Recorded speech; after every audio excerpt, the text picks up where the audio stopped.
और बुलाइए, दो अग्रसर हो रहा है दौड़ के आगे।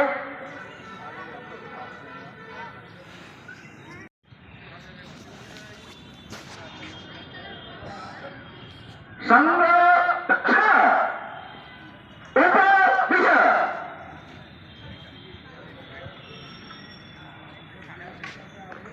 दाएं बाएं से एक बार सम्मित देखिए।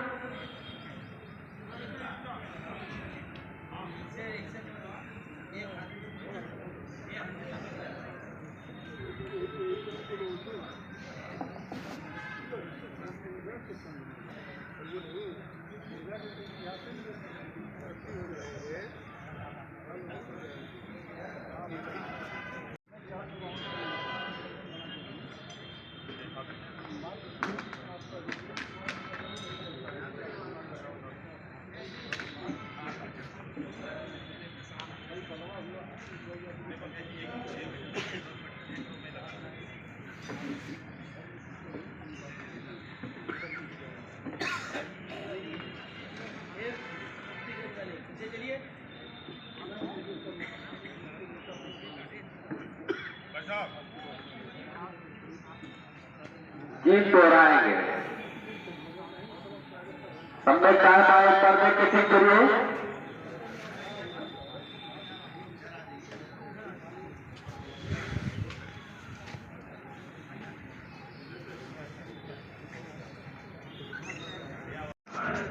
किसी जीत या हार का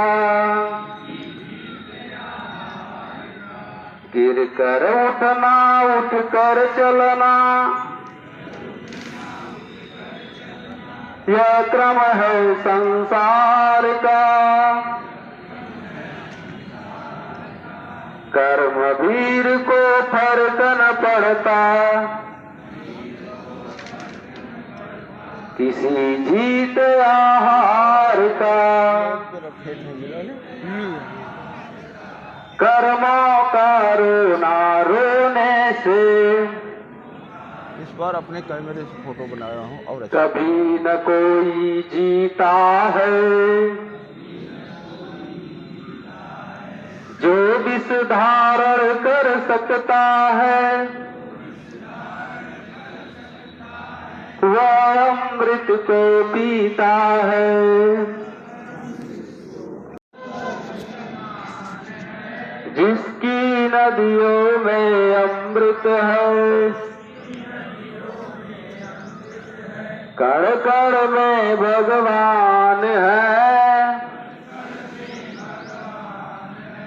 यही प्रथम ब्रह्मा ने अपनी सृष्टि का निर्माण किया और सदा आवास बनाकर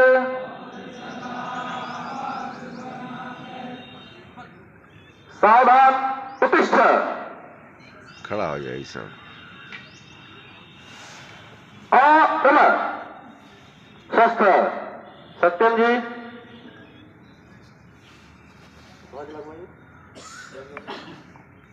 अब ले, अब फर्स्ट क्लास यहाँ से है।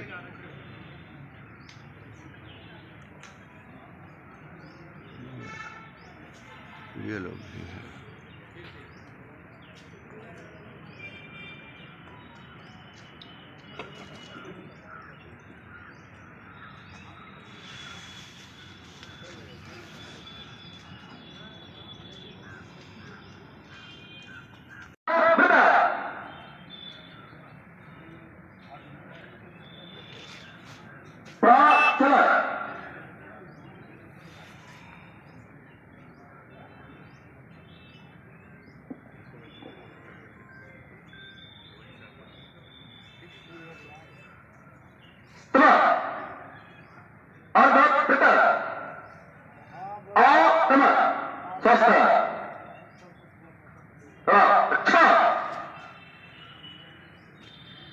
स्तंभ विभाग से 1 2 3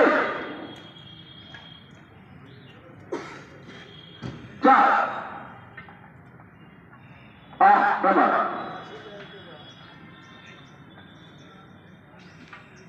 अभी हम सब लोग एक बार अग्रेसर का देखेंगे।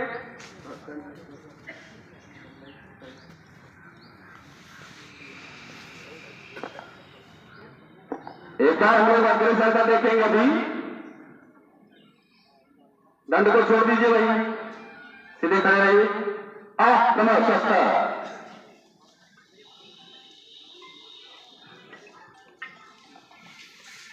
अभी अग्रेसर के लिए आज्ञा है, आप सब लोग ध्यान से देखेंगे। आक्रमण। सत्यम जी इधर मुझे पीछे दिख रहा है ना? अग्रेसर के लिए आज्ञा है। अग्रेसर अच्छा स्कंद विभाग से 1 2 3 4 भुजंग विभाग से 1 2 3 4 कितना करना है कर लेंगे। आप सब लोग के लिए आज्ञा है, अग्रेसर को नहीं है। चलो अच्छा भुजंग विभाग से 1 झुकिए नीचे भी, एक कैसे बटन लिए 2 दंड को गए पूरा से 3 4 दंड को लपेटिए पूरा।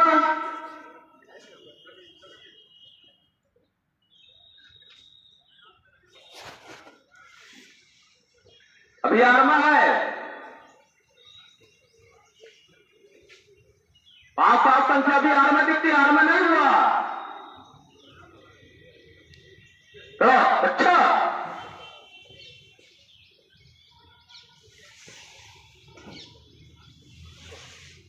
भूखंड विभाग से 1 तो आप सब लोग का स्मरण लाने के लिए अभी कुछ लोग कर डाले। विचार करिए, आप नीचे करिए, आप नीचे करिए। स्कंद विभाग से 1 2 इसी पे कहाँ आया था यार? 3 अच्छा उसके गए हैं 4 एक बार भूदंड का अभ्यास करेंगे। भूदंड विभाग से 1 दंड के ऊपर हाथ आएगा 2 3 4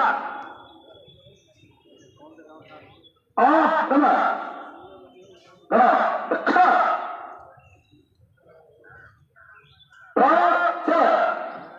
आगे आइए।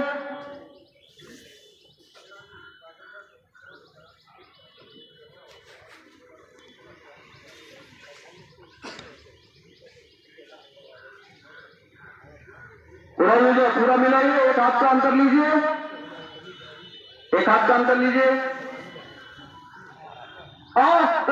उस तरह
अच्छा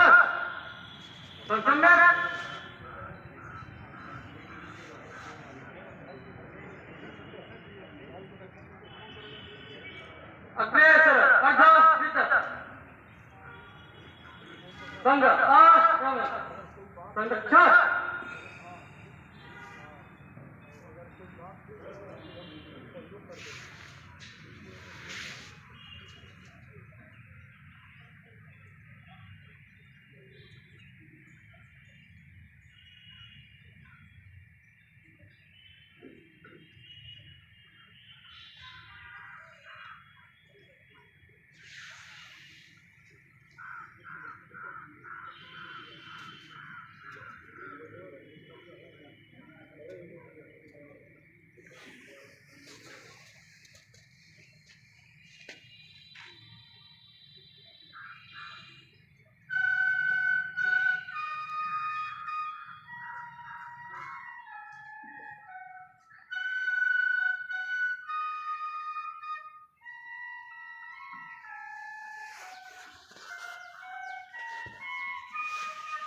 प्रणाम 1 2 3 ऊपर नीचे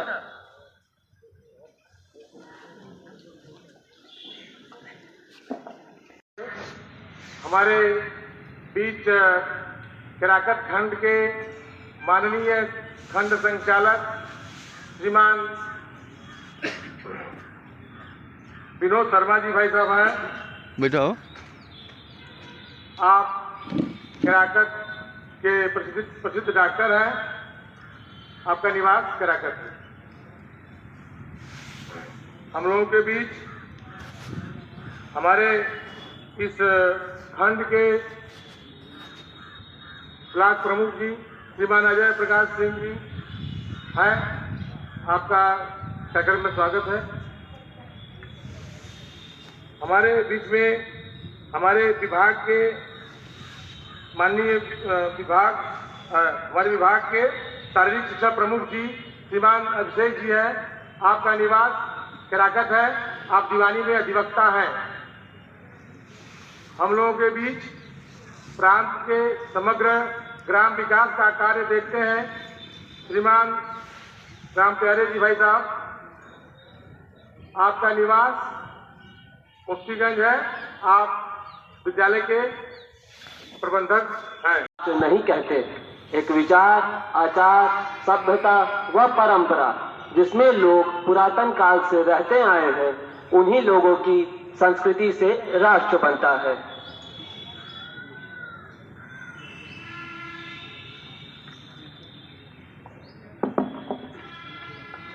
उठो जवानों, उठो जवानों, उठो जवानों, उठो जवानों, उठो जवानों, हम भारत के स्वाभिमान सरताज हैं।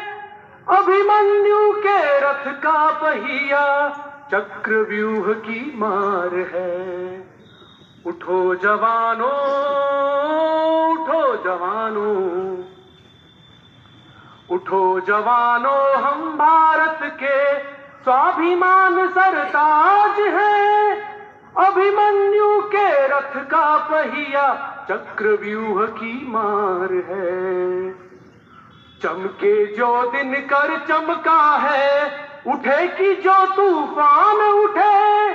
चले चाल मस्ताने गज सी, हंसे कि विपदा भाग उठे। हम भारत की, हम भारत की, हम भारत की तरुणाई है, माता के गलहार है। अभिमन्यु के रथ का पहिया चक्रव्यूह की मार है। उठो जवानों, उठो जवानों, उठो जवानों हम भारत के स्वाभिमान सरताज हैं, अभिमन्यु के रथ का पहिया चक्रव्यूह की मार है। खेल कबड्डी कहकर पाले में न घुस पाए दुश्मन, प्रतिद्वंदी से ताल ठोक कर कह दो भाग जाओ दुश्मन। माजी जाके माजी जाके माजी जाके वीर शिवा हम राणा के अवतार हैं, अभिमन्यु के रथ का पहिया चक्रव्यूह की मार है। उठो जवानों उठो जवानों उठो जवानों हम भारत के स्वाभिमान सरताज हैं, अभिमन्यु के रथ का पहिया चक्रव्यूह की मार है।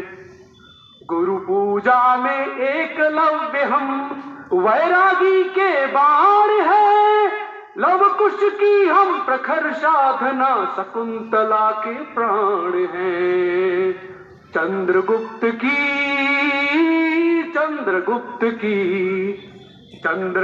की दिग्विजयों के हम ही खेवनहार हैं, अभिमन्यु के रथ का पहिया चक्रव्यूह की मार है।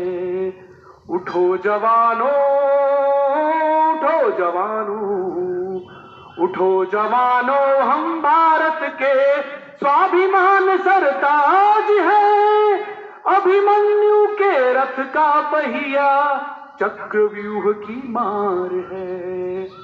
गोरा बादल जयमल पत्ता भगत सिंह सुखदेव आजाद, केशव की हम देव साधना माधव बन होती आवाज। आज नहीं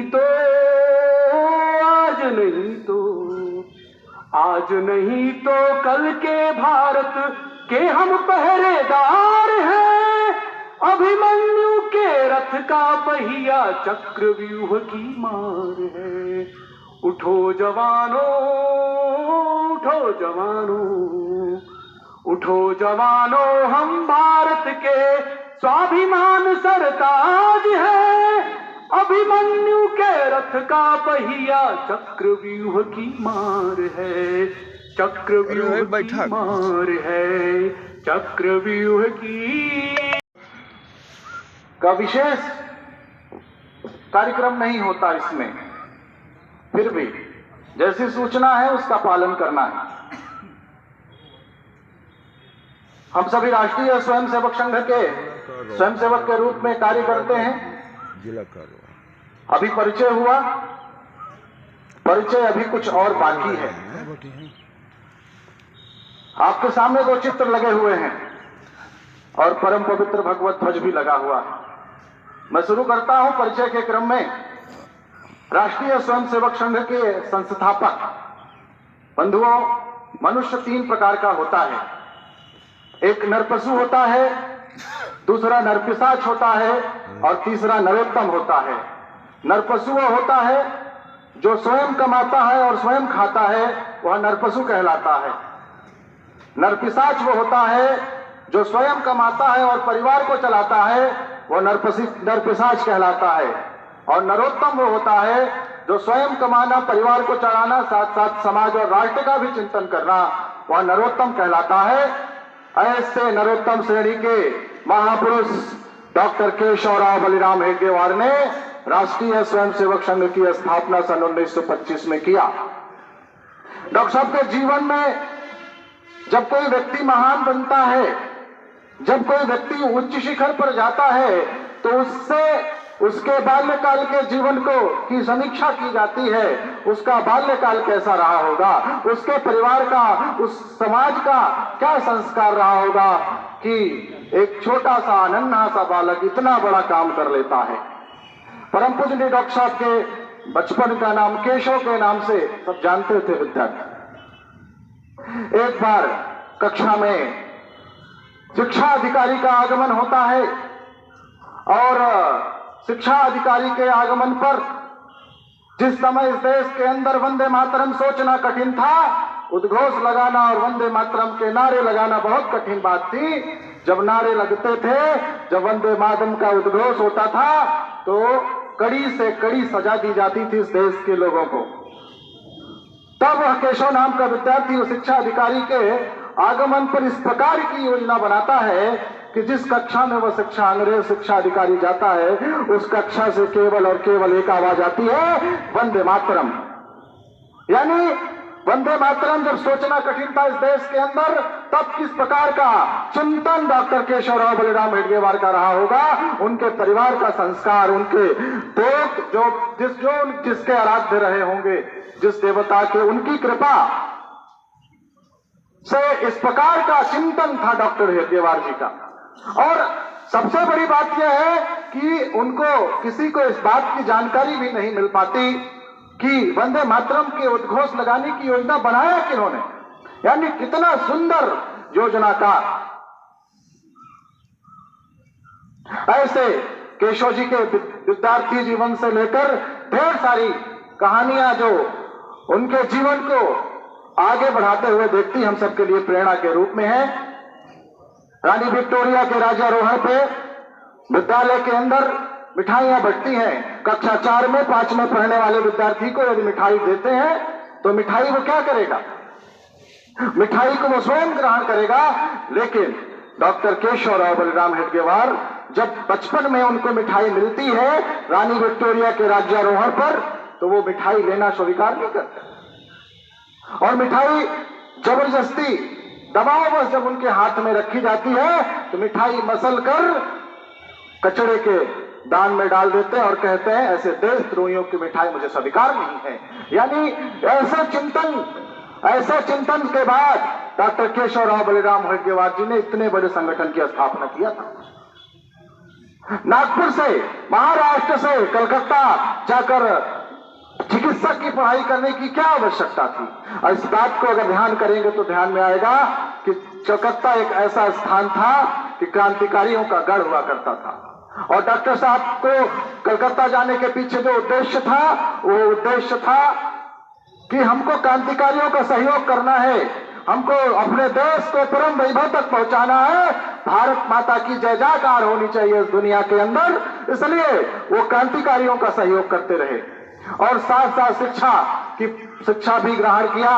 जब जैसी आवश्यकता पड़ी इस देश के क्रांतिकारियों को, कभी बंदूक की आवश्यकता पड़ी, कभी हथियार इत्यादि की आवश्यकता पड़ी, हर आवश्यकता को पूर्ण करने का पूरा प्रयास डॉक्टर हेडगेवार जी ने किया। बड़े संगठनों का नेतृत्व भी किया। डॉक्टर केशवराव बलिराम हेडगेवार जी ने सन 1925 में जब संघ की स्थापना की बात किया तो कुछ बुद्धिजीवियों को साथ अपने आवाज से बुलाते हैं और चिंतन करते हैं, मुझे इस प्रकार के संगठन की आवश्यकता है जो संपूर्ण समाज का संगठन करना। संगठन यानी कि संगठन की आवश्यकता क्यों पड़ी इस देश के अंदर? भारत को सोने की चिड़िया कहा जाता था। भारत में अनेक धन संपदा दी, हजारों क्रांतिकारी और वीरांगनाएं भी जन्म लिया, फिर भी इस देश के अंदर हिंदू संगठन की आवश्यकता क्यों पड़ी? इस बात का चिंतन होना चाहिए, इस बात का प्रश्न हम सबके मन में उठना चाहिए और स्वाभाविक रूप से उठता होगा। वो केशव नाम के विद्यार्थी जब बड़े होते हैं और इस देश के अंदर जब केवल सरकारी 75 डॉक्टर हुआ करते थे, डिग्रीधारी केवल 75 डॉक्टर हुआ करते थे, उस समय के वो जो है डिग्रीधारी डॉक्टर साहब थे। उन्होंने नौकरी नहीं किया, उन्होंने अपने जीवन को किसी सुविधाभोगी में नहीं लगाया, अपना जीवन अपना तिल तिल लगा दिया इस राष्ट्र के लिए। इस देश में संगठन की आवश्यकता क्यों पड़ी, यह बात प्रश्न में आती है। हम सबको इतिहास में जाना पड़ेगा। इस देश के अंदर सब कुछ होने के बाद भी हम लगातार जंजीर की बेड़ियों से बंधे गए। फाहियान नाम का एक चीनी वैज्ञानिक इस देश के अंदर अध्ययन करने आता है और अध्ययन करते करते गांव में जाता है और अध्ययन इस बात का करने आता है कि भारत सोने की चिड़िया क्यों कहा जाता है, भारत क्यों इतना समृद्धशाली है।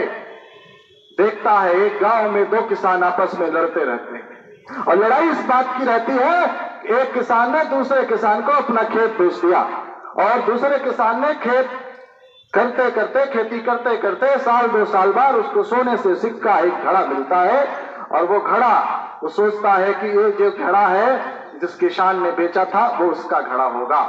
वो घड़ा लेकर जाता है देने के लिए, और सामने वाला जो किसान है उसने घड़ा लेना अस्वीकार किया और कहा कि यह घड़ा मेरा नहीं है, मैंने आपको खेत बेच दिया, यह घड़ा आपका है। इसी बात को लेकर नोकझोंक होती रहती है और दोनों आपस में उस घड़े को नहीं लेना पसंद करते हैं और उस क्षेत्र के मुखिया के पास जाता है और गरीबों के बीच में वितरित होता है।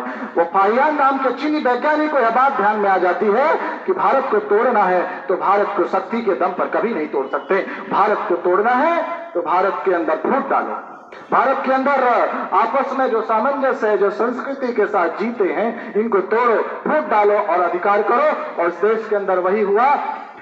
हमारे यहाँ फूट डालने का काम किया गया, कभी भाषा के नाम पर, कभी क्षेत्र के नाम पर। हम बंटते गए और जिनकी कोई औकात नहीं थी हमारे सामने खड़े होने की, ऐसे मुट्ठी भर आक्रांताओं ने जैसा चाहा वैसा चलाने का प्रयास किया था हम सबको। लेकिन इसी देश के अंदर स्वामी विवेकानंद और चंद्रशेखर आजाद, नेताजी सुभाष चंद्र बोस जैसे लोगों का भी जन्म हुआ, रानी अहिल्याबाई, रानी लक्ष्मीबाई जैसे लोगों का जन्म हुआ। उसी कड़ी में डॉक्टर हेडगेवार का भी जन्म हुआ। सबने अपने हिसाब से काम किया इस देश को काम करने के लिए, इस देश को परम वैभव तक ले जाने के लिए, भारत माता की जय जयकार के लिए सबने अपना काम किया। सभी बलिदानी, सभी क्रांतिकारी और सभी वीरांगनाएं हम सभी के लिए पूजनीय है। उसी कड़ी में डॉक्टर हेडगेवार जी ने राष्ट्रीय स्वयंसेवक संघ की स्थापना किया और कहा मैं ऐसे संगठन की स्थापना करूंगा जो संपूर्ण समाज को एक दिशा में एक साथ चलने का प्रयास करेगा। यानी आज जो हम कार्य करने वाले हैं, संगठन में ये जो संचलन है वो शक्ति का प्रदर्शन नहीं है। हम यह बात संदेश देना चाहते हैं, यह समाज में जागरण करना चाहते हैं कि संगठन गढ़े चलो, सुपंथ पर बढ़े चलो, भला हो जिसमें देश का वो काम सब किए चलो। आ रही है आज चारों ओर से वही पुकार, हम करेंगे मातृभूमि के लिए अपार। कष्ट जो मिलेगा मुस्कुरा के सब सहेंगे हम, देश के लिए सदा जिएंगे और मरेंगे हम। इस प्रकार के भाव का जागरण इस देश के अंदर जगना चाहिए। यह जो संचलन का हम कार्यक्रम करते हैं उसके पीछे यह उद्देश्य है। शताब्दी वर्ष यानी 1925 से लेकर 2025 तक संघ के 100 वर्ष पूरे होते जा रहे हैं। उसके पीछे केवल और केवल एक कारण रहा, बहुत सारे संगठनों की स्थापना हुई होगी, बहुत सारे संगठनों की स्थापना हुई, लेकिन अपने संगठन का जो मूल आधार है शुद्ध सात्विक प्रेम अपने कार्य का आधार है। डॉक्टर जी ने संघ की स्थापना किया और 1926 में जब संघ की शाखा प्रारंभ किया था तो संघ की शाखा के पीछे जो उद्देश्य था कि संपूर्ण हिंदू समाज एक सूत्र में पिरोले, एक सूत्र में पिरोएगा, एक सूत्र में जब बंध जाएगा तो निश्चित रूप से भारत माता की जय जयकार होगी। हम जो बिखरे रहे वो सब एक हो जाए, भारत स्वतंत्र तो हो जाएगा लेकिन फिर से हम गुलामियों की जंजेड़ी से न बने। ऐसे मुट्ठी भर आक्रांताओं के बल पर हम ना जो है गुलामी की कहर सहे। इसलिए राष्ट्रीय स्वयंसेवक संघ की स्थापना, संघ की शाखा जब प्रारंभ हुई थी तो आश्चर्य होगा हम सबको जान के, बाल स्वयंसेवकों ने कक्षा 3 में पढ़ने वाले, कक्षा 4 में पढ़ने वाले विद्यार्थियों के द्वारा शाखा शुरू हुई थी। और एक शाखा ने शुरू किया नागपुर के मोहिते के बाड़ा नामक स्थान पर। वह शाखा आज वटवृक्ष के रूप में देश के अंदर खड़ी हुई। शाखा में हम करते क्या है, हम काम क्या करते हैं? शाखा है गंगा की धारा, डुबकी नित्य लगाते हैं, माँ का वंदन सांझ सवेरे श्रद्धा सुमन चढ़ाते हैं। यानी हम शाखा में करते क्या हैं? शाखा में हम खेल के माध्यम से, गीत के माध्यम से, अपने कार्यक्रमों के माध्यम से कुछ संस्कार सीखते हैं। हम इसी शाखा में गीत गाते हैं कि चंदन है इस देश की माटी, तपोभूमि हर ग्राम है, हर बाला देवी की प्रतिमा, बच्चा बच्चा राम है। यानी कितनी बड़ी कल्पना डॉक्टर हेडगेवार जी की रही होगी जब वो ऐसे विद्यार्थी के साथ खेलते थे तो उनकी हंसी भी उड़ाई जाती थी, उनको मजाक भी उड़ाया जाता था। बच्चों के साथ खेलते हैं लेकिन वो चंदन है इस देश की माटी, वो जो गीत है वो प्रेरणा देता है इस देश का बच्चा बच्चा राम है, इस देश के प्रत्येक बच्चे में राम है और रामत्व को जगाने की आवश्यकता है। और कैसा रामत्व? मर्यादा पुरुषोत्तम राम। यानी जिस दिन प्रत्येक व्यक्ति के अंदर, इस देश के प्रत्येक व्यक्ति के अंदर यह भाव जग जाएगा, ये देश मेरा है, और प्रत्येक व्यक्ति के हृदय में रामत्व का भाव जग जाएगा। यानी मर्यादा पुरुषोत्तम राम के जीवन के बारे में जब आप जाएंगे, आपने रामायण देखा होगा, भगवान राम अभी जो है पुनः उनका प्राण प्रतिष्ठा का कार्यक्रम हुआ है। आप सभी इस समय कार्यक्रम को देख रहे होंगे। भगवान राम ने जब माता सीता संकट में थी तो भगवान राम ने वही काम किया था जो उन्हीं की प्रेरणा से राष्ट्रीय स्वयंसेवक संघ की भी स्थापना हुई है। भगवान राम ने क्या किया था? वनवासी, गिरिवासी, वंचित सबको इकट्ठा किया, तब लंका पर विजय प्राप्त किया, तब माता जो है संकट से वापस आई थी। वही काम संपूर्ण समाज को इकट्ठा किया। कोई छोटा कोई बड़ा नहीं है। अमंत्रम अक्षरम नास्ति मूलम औषधम अयोग्य पुरुषो नास्ति योजकस्तत दुर्लभा। कोई भी ऐसा अक्षर नहीं है इस धरती पर जिसका कोई मंत्र नहीं बन सकता। ऐसी कोई जय नहीं है, ऐसा कोई तना नहीं है जिसकी औषधि नहीं बन सकती। ऐसा कोई व्यक्ति नहीं है जो अयोग्य है। योजकस्तत्र दुर्लभा। योजना करने वाला यदि अच्छा है तो निश्चित रूप से अच्छी योजना हो जाएगी। डॉक्टर हेडगेवार जी ने संघ की शाखा में वही प्रारंभ किया। हम सामाजिक समरसता की बात करते हैं, हम कहते नहीं हैं, हम करते हैं। शाखा में खेल में हम कबड्डी खेलते हैं। एक पाले से दूसरे पाले का व्यक्ति जब कबड्डी बोलने जाता है तो कबड्डी बोलते बोलते सामने वाली जो टीम है वो जैसे दांव पाती है, हाथ पाती है, पांव पाती है, जो भी अंग पाती है उठा के गिरा देती है। वो ये नहीं देखती है कि वो किस जाति का है कि हम उसका पैर पकड़े, किस बिरादरी का है। यह सामाजिक समरसता का विषय है। यानी संपूर्ण हिंदू समाज की एक होने की बात केवल हम बौद्धिक में नहीं करते, हम क्रिया में भी करते हैं। और कबड्डी बोलते बोलते, कबड्डी खेलते खेलते हमने ये संस्कार सीखा है कि संपूर्ण समाज हमारा है। और जैसे ही वो मर जाता है, जैसे ही वो आउट हो जाता है, दूसरा जब उसकी टीम का जाता है, इस भाव से जाता है कबड्डी बोलने के लिए कि हमारा भाई मर गया है, उसको जीवित करना है, यानी सामने वाले को मार के आना है। इस प्रकार का भाव अगर कहीं देश के अंदर जागरण होता है तो राष्ट्रीय स्वयंसेवक संघ की शाखा में भाव का जागरण होता है। हम बहुत सारे ऐसे खेल खेलते हैं, हाथ पकड़कर, कमर में हाथ डालकर, जहां सब कुछ भुला देते हैं। हम किस जाति किस बिरादरी का कोई है, हम सभी मिलकर एक साथ काम करते हैं। संघ, अपना संघ यही हम सबको सिखलाता कि हो जाओ सब एक। हम इसी देश के अंदर इतनी प्रकार की चुनौतियां हम सबके सामने हैं। इस देश के अंदर आज से 15-20 साल पहले जब किसी युवा से, किसी व्यक्ति से प्रश्न किया जाता था तो कभी राम मंदिर का विषय को उठाता था, कभी धारा 370 के विषय को उठाता था। हम खेल खेलते थे, कश्मीर हमारा है।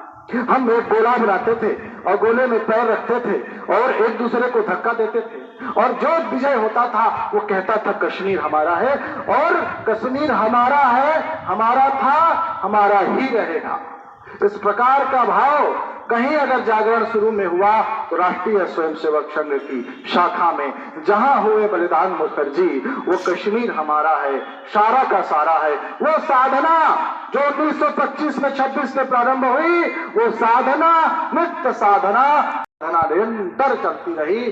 संघ के 100 वर्ष पूरे होने जा रहे हैं। उसी की साधना के बल पर आज बहुत सारी चीजें भारत माता की जय के लिए काम कर रही हैं। भारत माता की और परम वैभव की ओर हम अग्रसर होते दिखते हैं। रामलला हम आएंगे, मंदिर वहीं बनाएंगे, जब इस प्रकार का उद्घोष लगता था, जब राम भक्त और राष्ट्र भक्त लोग इस प्रकार का उद्घोष लगाते थे, तो इसी देश के अंदर लोगों ने जो है चुनौती दिया था कि परिंदा पर नहीं मार सकता। लेकिन उसी साधना के बल पर आज भगवान राम स्थापित हो गए, रामलला पूरा विराजमान हो गए। उसके पीछे केवल और केवल कारण है कि साधना, नित्य साधना, साधना, अखंड साधना। अभी अयोध्या हुआ है, मथुरा, माया, काशी, कांची, अवंतिका, वैशाली, द्वारिका, भेयापुरी, तक्षशिला सब संकट में है। सबको ठीक करना है, सबको व्यवस्थित सुंदर बनाना है। इसलिए हम सबको संगठन गढ़े चलो, सुपंथ पर बढ़े चलो, इस भाव के साथ हमको निरंतर खड़े होना पड़ेगा। हम संघ की प्रतिज्ञा में बोलते हैं, सर्वशक्तिमान श्री परमेश्वर तथा अपने पूर्वजों का स्मरण कर मैं प्रतिज्ञा करता हूं कि अपने पवित्र हिंदू धर्म, हिंदू समाज, हिंदू संस्कृति के लिए हमने व्रत लिया है। हम निस्वार्थ बुद्धि से काम करने वाले लोग हैं, हम प्रामाणिकता से काम करने वाले लोग हैं। हम किसी स्वार्थ के लिए संघ का काम नहीं करते हैं। हम संगठन के जो स्वयंसेवक हैं, हम स्वयं अपनी चमड़ी और अपनी दमड़ी लगा के संगठन का काम करते हैं। तब जाके इतने बड़े संगठन आज वटवृक्ष के रूप में खड़ा होता दिखता है। हम संघ की प्रार्थना में व्यक्ति की प्रार्थना नहीं करते, हम संघ की प्रार्थना में हम भारत माता की प्रार्थना करते हैं। परम पवित्र भगवत ध्वज को साक्षी मानकर हम उसकी प्रार्थना करते हैं। यह परम पवित्र भगवत ध्वज सामान्य ध्वज नहीं है, यह आदि अनादिकाल से भारत का नेतृत्व किया। इस देश के अंदर क्रांतिकारियों और वीरांगनाएं जब रणभूमि में अपने लिए, इस राष्ट्र के लिए अपना जीवन लगाने के लिए जब आगे बढ़ते थे, तो ऐसे ध्वज को प्रतीक मानकर, ऐसे ध्वज को साक्षी मानकर काम किया। ऐसे परम पवित्र भगवत ध्वज की हम पूजा करते हैं। परम पवित्र भगवत ध्वज सुबह से लेकर शाम तक, प्रातः काल जो प्रातः काल की वेला होती है, जो सूरज की लालिमा होती है, यही परम पवित्र भगवत ध्वज के कलर की होती है। हम उसकी पूजा करते हैं। इस देश के अंदर साधु संत मठ मंदिर जिस ओर देखेंगे वहां भगवा ही भगवा दिखेगा। कोई साधु हमारे सामने भगवा वस्त्र धारण करके जब निकलता है, आगे आता है, तो स्वाभाविक रूप से हमारा नतमस्तक हो जाता है। यानी यह आस्था का प्रतीक है, यह तेज का प्रतीक है, यह समर्पण का प्रतीक है। इसको हमने पूजा किया है। जिस भगवा को धारण करके स्वामी विवेकानंद जी ने दुनिया के अंदर भारत का परचम लहराया था, हम उसकी पूजा करते हैं। हम व्यक्ति की पूजा नहीं करते। हम डॉक्टर हेडगेवार जी की केवल पूजा नहीं करते। हमने परम पवित्र भगवत ध्वज को पूजा, भगवत ध्वज को गुरु माना। गुरु का सीधा अर्थ है कि अंधकार से प्रकाश की ओर ले जाने वाला ही गुरु कहलाता है। हम उसकी पूजा करते हैं। हम भारत माता की प्रार्थना करते हैं, नमस्ते सदा वत्सले मातृभूमे त्वया हिंदू भूमे सुखम वर्धितो हम महामंगले पुण्य भूमे तदर्थे पतत देशकायो नमस्ते नमस्ते।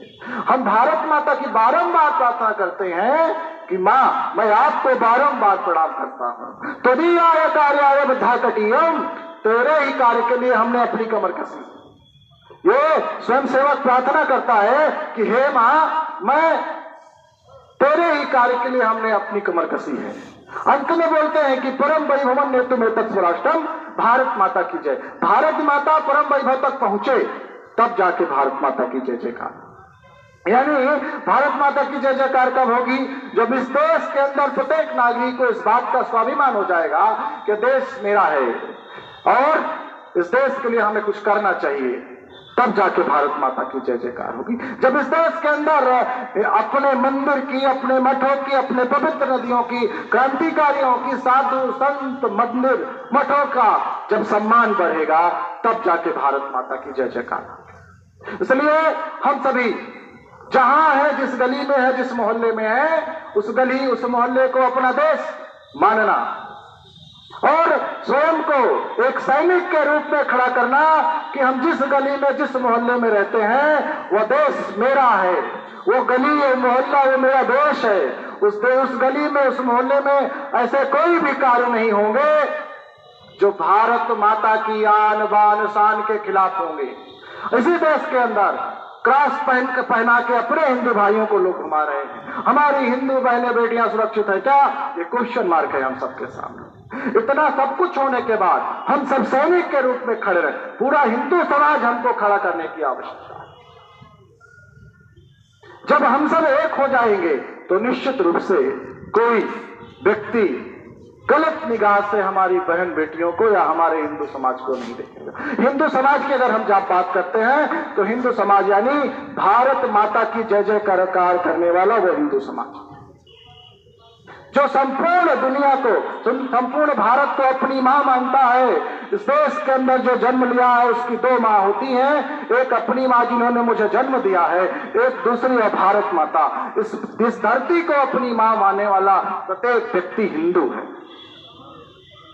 जो प्रत्येक दिन पूजा के स्थान पर भारत माता की जय जयकार करता है। भारत अखंड हो, जब गोवंश की बात जहां की गोवंश की जय जयकार करता है, वो प्रत्येक व्यक्ति हिंदू है और प्रत्येक व्यक्ति हिंदू है। इस भाव का जागरण हमको संपूर्ण समाज में करना पड़ेगा। यानी जिस प्रकार का हम गीत गाते हैं, जिस प्रकार का हम शाखा में कार्यक्रम करते हैं, उसके पीछे केवल और केवल एक उद्देश्य है कि भारत माता की जय जयकार हो, भारत परम वैभव तक पूछे, भारत माँ जो है संपूर्ण दुनिया को दिशा दे। ये अपना जो उद्देश्य ये है। और अंत में केवल और केवल एक बात अपने हृदय में संजो कर रखना चाहिए कि स्वामी विवेकानंद जी ने वो जो बात कही थी कि तेरा वैभव अमर रहे माँ, हम दिन चार रहे न रहे। ऐसे भाव के साथ हम सभी स्वयं सेवकों को खड़े रहना है, अडिग रहना है। इसी बात के साथ हम अपनी बात को विराम देते हैं। हेलो, आदरणीय संघ के प्रमुख संचालक जौनपुर केराकत और शाखा के सदस्यगण और आए हुए क्षेत्र के गणमान्य व्यक्ति लोग, आज हमें बहुत प्रशंसा और सौभाग्य की बात है कि आपके इस कार्यक्रम में अध्यक्षता करने को हमें आमंत्रण किया गया। इस क्रम में स्वर्गीय डॉक्टर साहब ने जिस पंथ की स्थापना की थी, उस समय देश गुलाम था। लोग ये कहते थे कि संघ जो है स्वतंत्रता आंदोलन में कभी भाग नहीं लिया, लेकिन उनको मालूम नहीं है उस समय डॉक्टर साहब के संगठन ने समानांतर सरकार पहली बार विदर्भ में बनाई थी। संघ का ये मूल उद्देश्य था कि हमारे बहुसंख्यक परम साधन नाम वीर व्रतम सदंता ईश्वरत्वक्षयागे अनिष्ठा विजंतः प्रजागर्तु ते प्राणृतम् विजेत्री च न संहता कार्यशक्तिर् विधायास्य धर्मस्य संरक्षणम् परं वैभवं नेतुमेतत् स्वराष्ट्रम्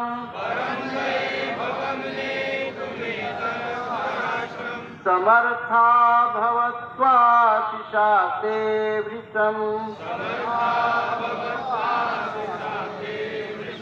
भारत माता की जय। ध्वज प्रणाम। 1 2 3।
संघ वीर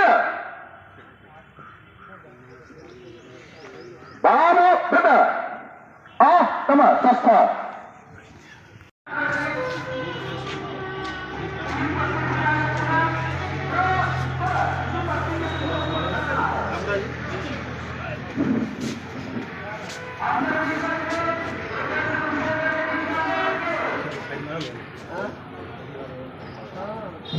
और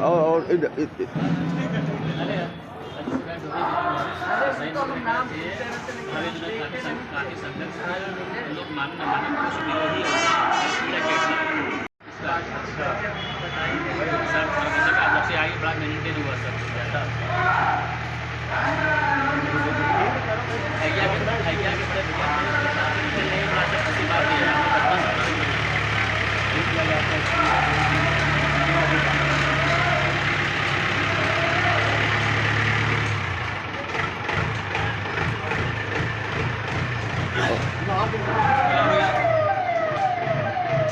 सीबीआई का परेड है उनमें सबके पास